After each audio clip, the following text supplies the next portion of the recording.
The U.S. can reach 90% clean grid power by 2035.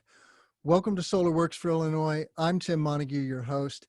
Today, my guest is a program manager at Gridlab, a major collaborator on the 2035 report that Berkeley University released just about a month ago. My guest is Taylor McNair, as I mentioned, program manager at Gridlab. Welcome to the show, Taylor. Thanks for having me. Really appreciate you coming on the show. This report is very exciting. Prior to the report, so many analysts were focused on 2050 as a timeline for reaching 90% clean power on the grid and otherwise decarbonizing our economy. Now, this report demonstrates that the US really can make that transition in the next 15 years. Tell us a little bit about your work at Gridlab and how this report came about. Sure. Yeah. So to start off, as you mentioned, I'm a program manager at Gridlab. Gridlab is a national nonprofit. We provide technical expertise to clean energy advocates and policymakers and regulators across the country on all sorts of grid transition issues. We're squarely focused on the power sector.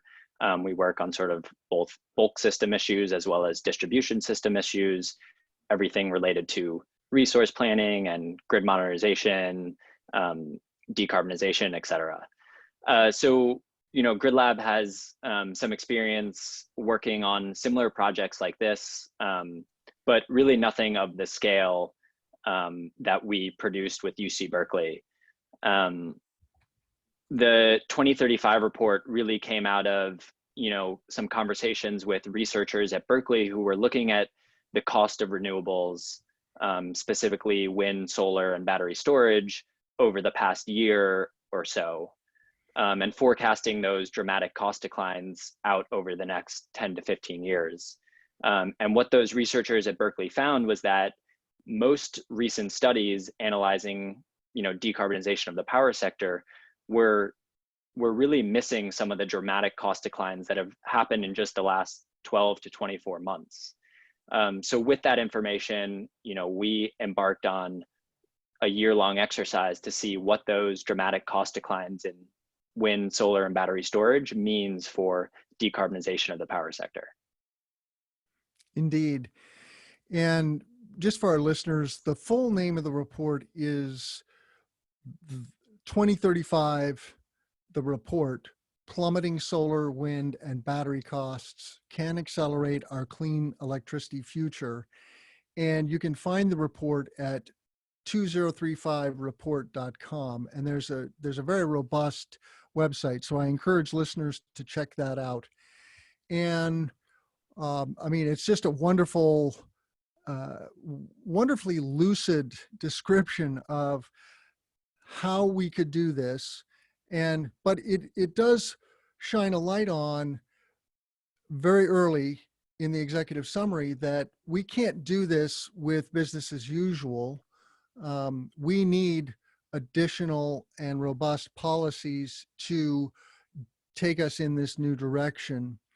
But the report lays out 5 areas basically, which I'm going to just list, and then we're going to start diving into some of those areas on how the grid can be cleaned and what does that mean for the United States. So moving away from fossil fuels, that's kind of the obvious one.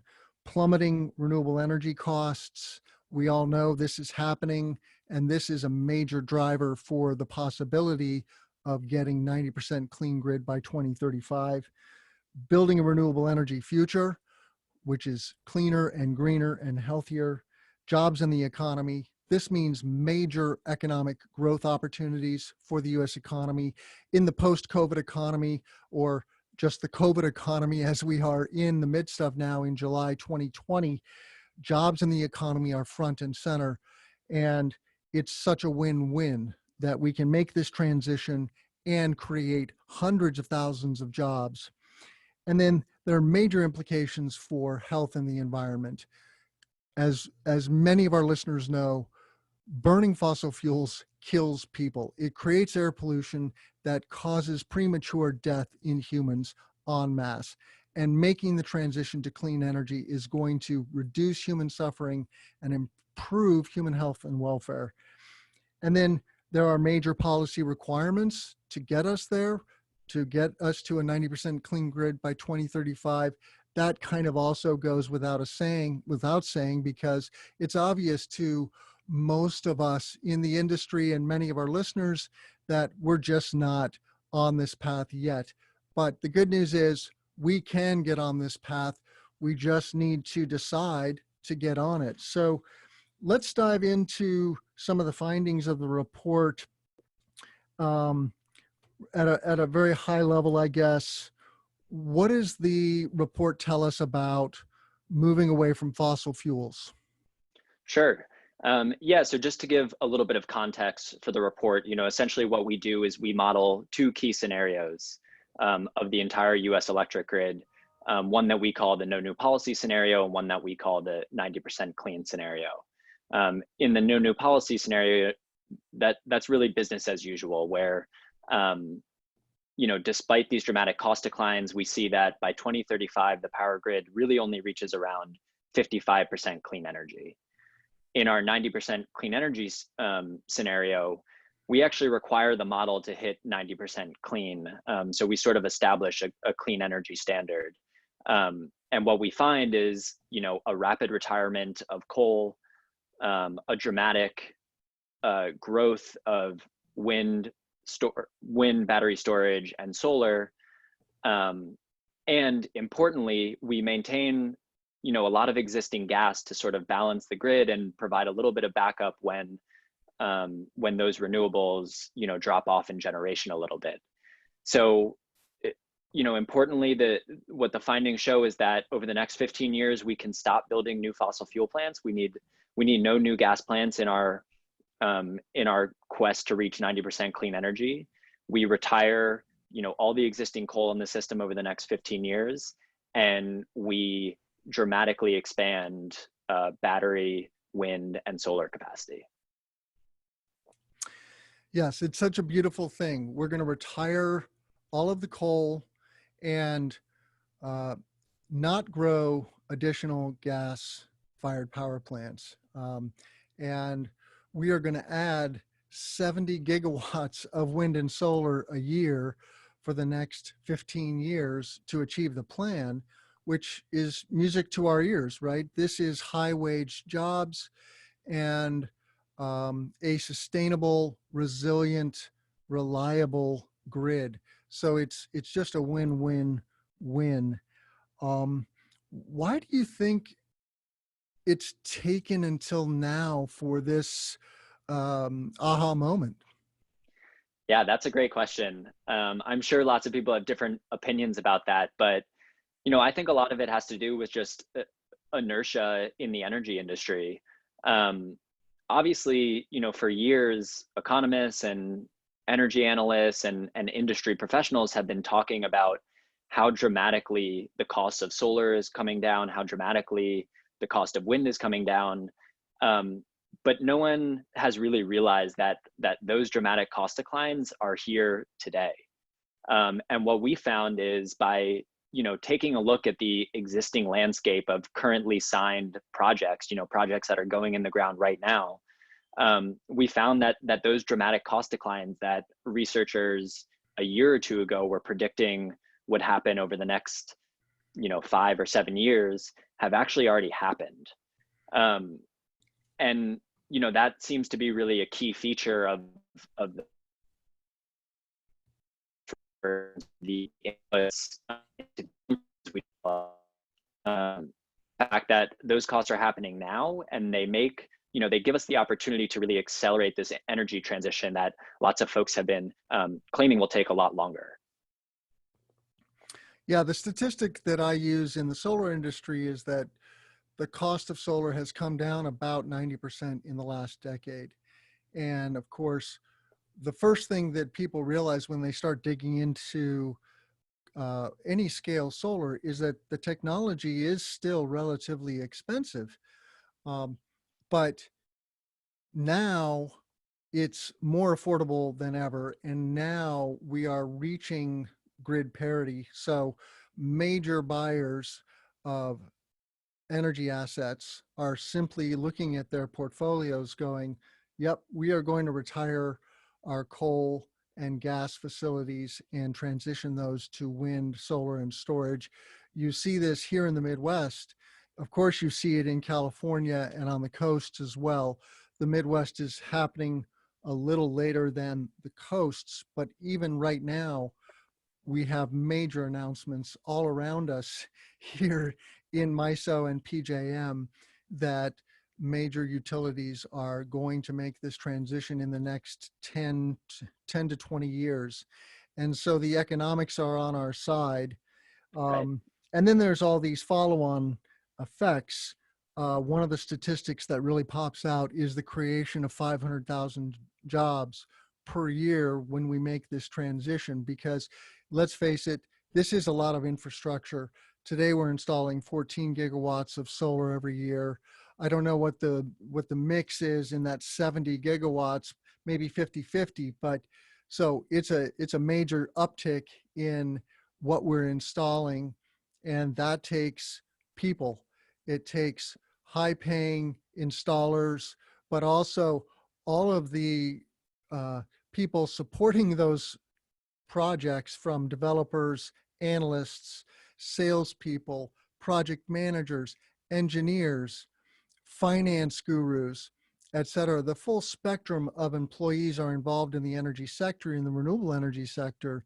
And so this is just wonderful job creation that then has other positive follow-on effects for the economy, for people, and of course, the ultimate, which is stepping back from the brink of climate chaos.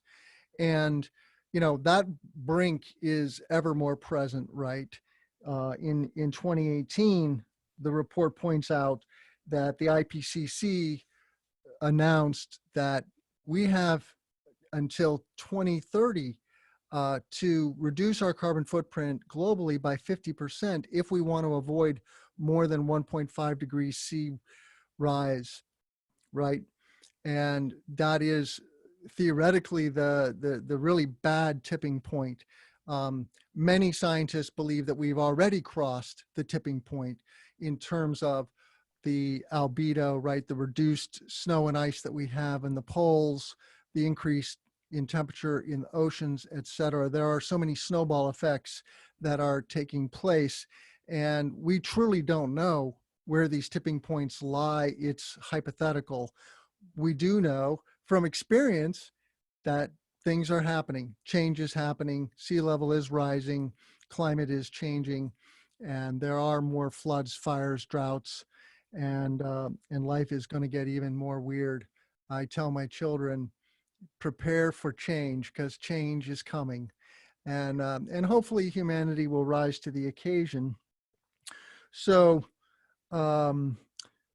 we talked a little bit about renewable energy costs. Do you want to say anything more about that? Because of course that's, you know, we don't want this to happen on the backs of people. We want this to be a positive for the economy. We don't want to say all of a sudden, oh, you get a clean grid, but we have to double your power bills. We want a clean grid at parity. Is that the case? Right. Yeah. Obviously, you know, one of the most important findings of this report is the fact that not only can we get to 90% clean energy by 2035 reliably, but we can do it at costs that are lower than today's wholesale power system costs. You know, that decrease driven by the cost of storage, which makes up the, you know, a really large chunk of that 2035 resource mix. And of course, that's not even accounting for the environmental and social costs of climate change and carbon emissions broadly. Once we include those environmental and social costs, the 90% clean case looks even dramatically cheaper compared to the no new policy case.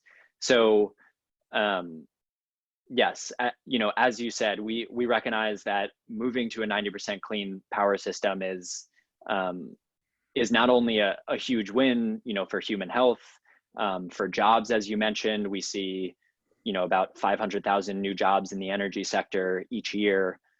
But it's also a massive benefit to everyday consumers who are paying for this electricity. And by sort of doubling down on this clean energy economy, we can get cheaper bills for consumers. And one thing that I want to go back to, you mentioned this 70 gigawatt per year number. Obviously, that sounds a little daunting.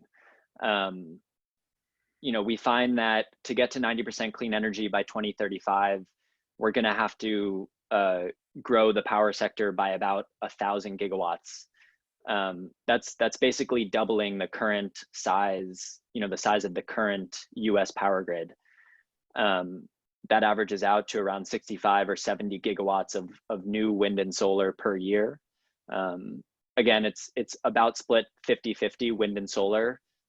Depending on which region you're in, wind is going to be a little more cost effective.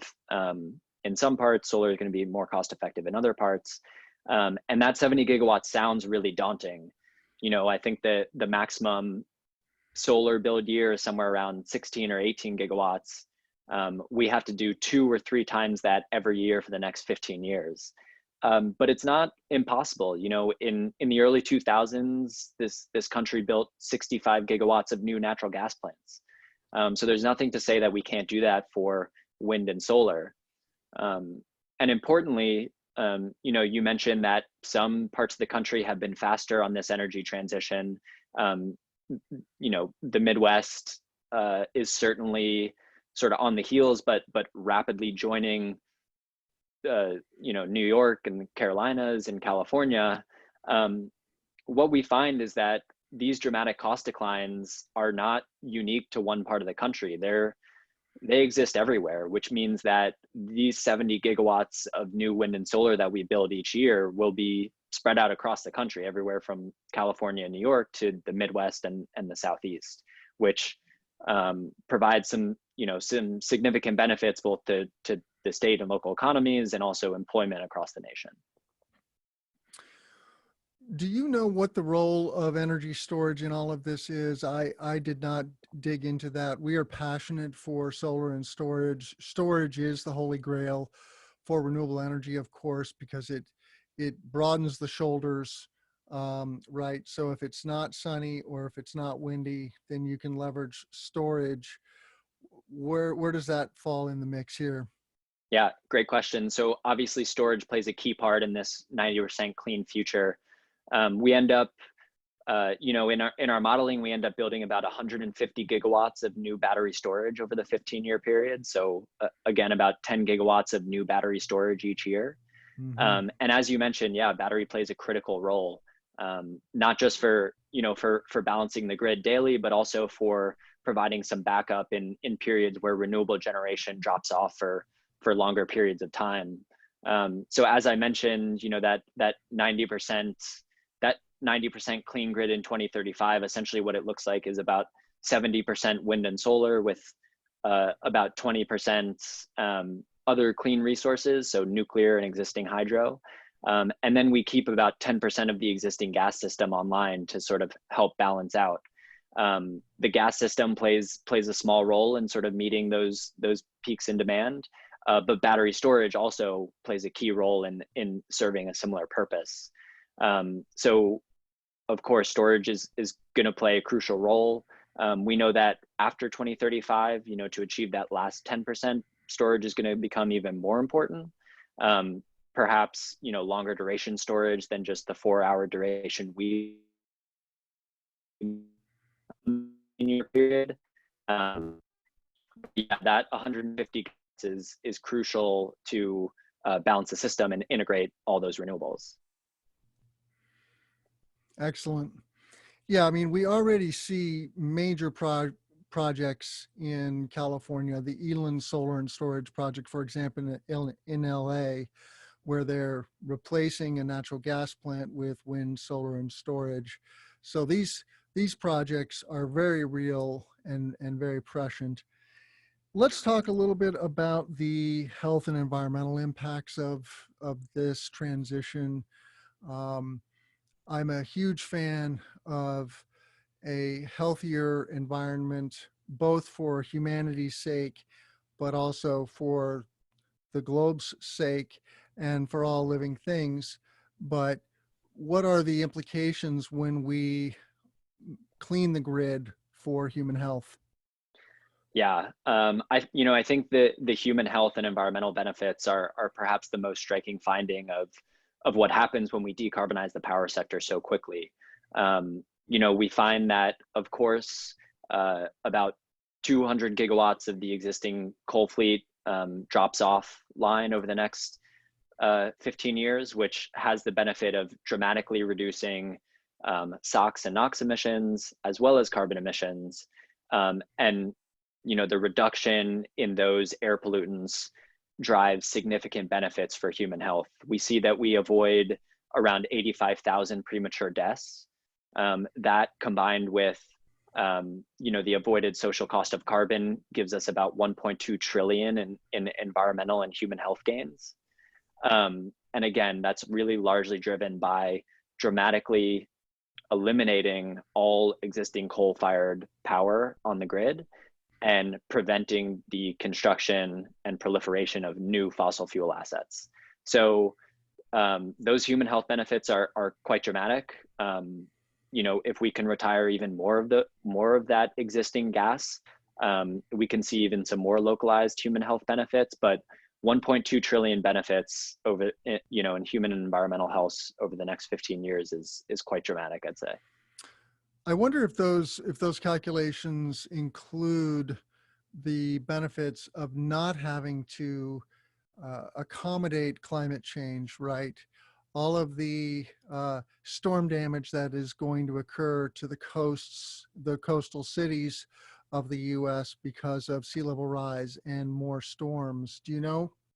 Yeah, that's a great point. To derive that avoided cost number, we rely on a social cost of carbon, which partly includes some of those impacts of climate change. Rising sea levels, additional flooded areas, storm damage, etc. But we think this estimate is relatively conservative. We start with a carbon price of about $10 that rises modestly over the 15-year period and reaches $50 a ton by the end of the study period. A lot of people around the world would argue that that's quite a conservative estimate for the social cost of carbon. So we think in reality, lots of these human health and environmental gains will be far greater if we dramatically reduce carbon emissions. And what is the cost of building all this new infrastructure? Is that detailed?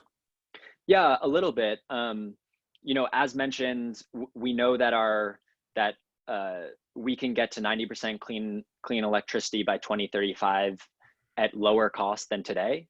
That means that running the power system in 15 years on 90% clean energy will be cheaper than it is to run it today.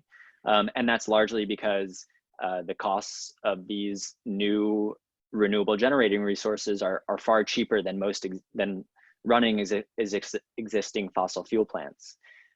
We do a little sort of back of hand calculation that shows we can, building out this 1,000 gigawatts of new renewables and battery storage will drive about $1.7 trillion in investment into the economy. Mm-hmm. That's largely based on sort of the capital investments that are needed to build all that wind, solar, and Yeah, I mean, I think I've seen a price tag on decarbonizing the economy as a whole of around 10 trillion. So 1.7 sounds about right for cleaning the grid. And just so our listeners are clear about this, this report just addresses cleaning the grid. There's still the transportation sector, the industrial sector, the building sector, and many other aspects of how we make society function. But of course, the energy grid is a major contributor to carbon pollution. And so this is a vital part of the energy transition. Yeah.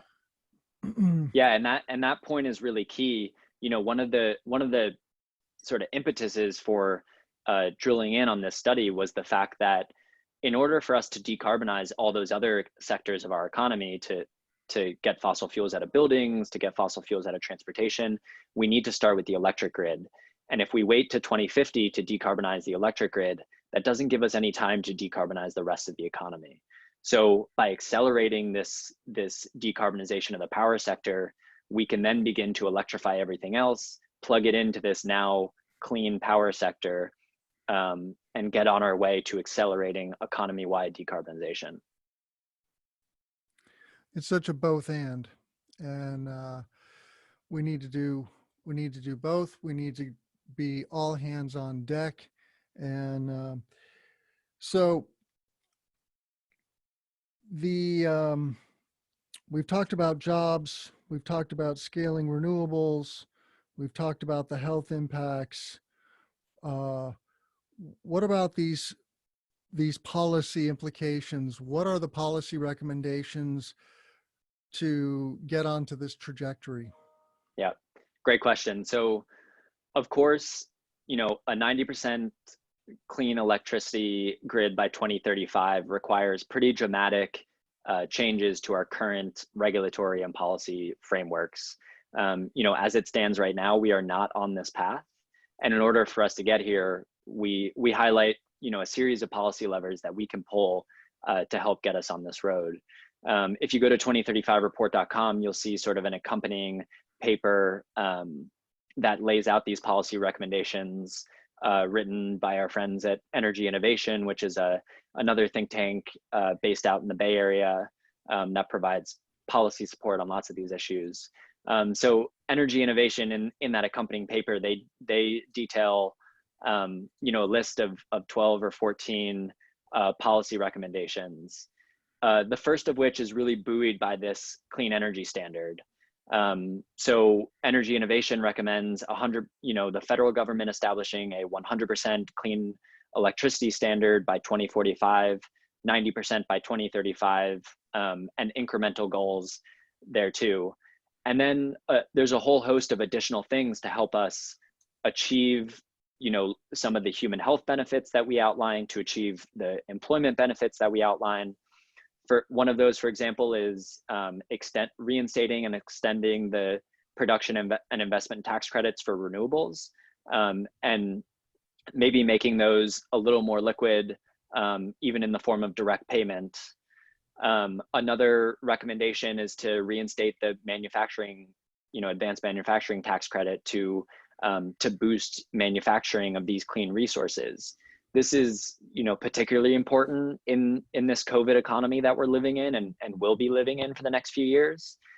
We saw that this was wildly successful after the 2008 recession in the recovery, and reinstating that manufacturing tax credit can help ensure that all those jobs that we mention in the report can remain in the U.S. and can sort of be equally distributed across the country. Of course, you know, one of the major policy implications revolves around what happens to our fossil fuel workers as we sort of wind down the coal system and move away from natural gas. There's a number of things that Energy Innovation recommends in their policy report to really achieve this just and equitable transition.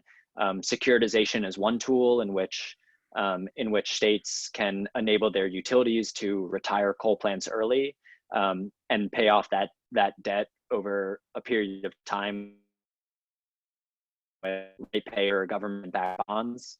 This helps to sort of avoid the a dramatic increase in rates due to the accelerated retirement of coal plants. And then, of course, you know, additional reinvestment in these communities. There's, as mentioned, about 200 gigawatts of existing coal in the country that we plan on retiring over the next 15 years. That means, some select communities are going to be hit particularly hard by the loss of tax revenue and property tax revenue.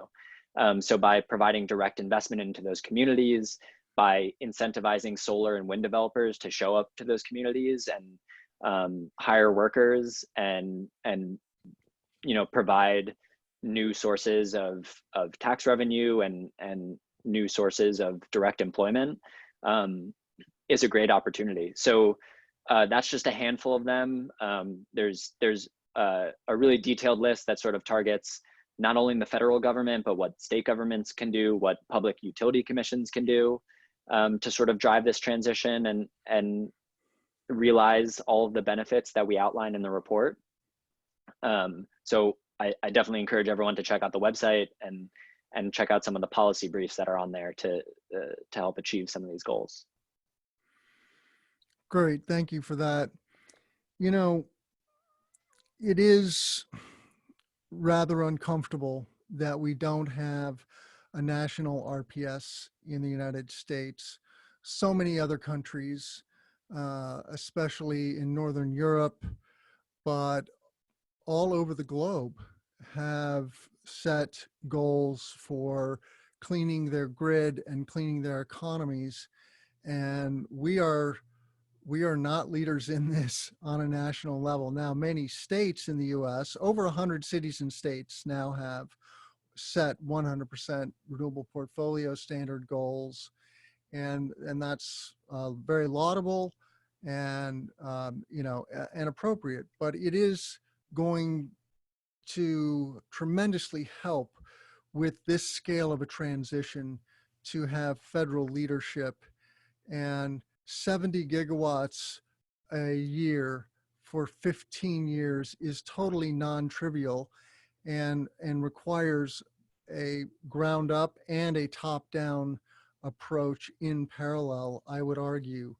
So people should go to 2035report.com. I did a brief screen share there, and you find the, I'll just go there again, but you find the 5 sections. Well, first you find the download very easily, and then key findings: moving away from fossil fuels, plummeting renewable energy costs, building a renewable energy future, jobs in the economy, health and environment, and policy requirements. And then you mentioned that there is a companion piece dedicated to the policy requirements. So that's a nice report in and of itself.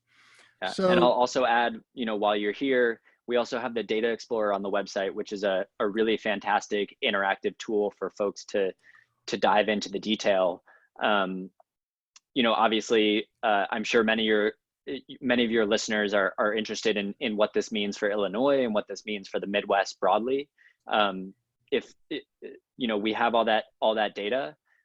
Obviously, we can't predict exactly how this energy transition will play out across the country in each particular region, but we can make some pretty good guesses about what will happen in MISO, what will happen in PJM. So I did a little digging before, and we show about 10 gigawatts of new PV in Illinois alone. By 2035, both MISO and PJM are made up of about 50 to 60% wind, 40 to 50%, 20-ish% of solar. So all of that is on the website, and there's some really great detail that people can dive into, not just on sort of the generation and capacity mixes, but also on employment numbers, cost data, and you can sort of dive into the many different scenarios that we look at. So definitely encourage folks to look at that. And yeah, and there you can find all the fun downloads.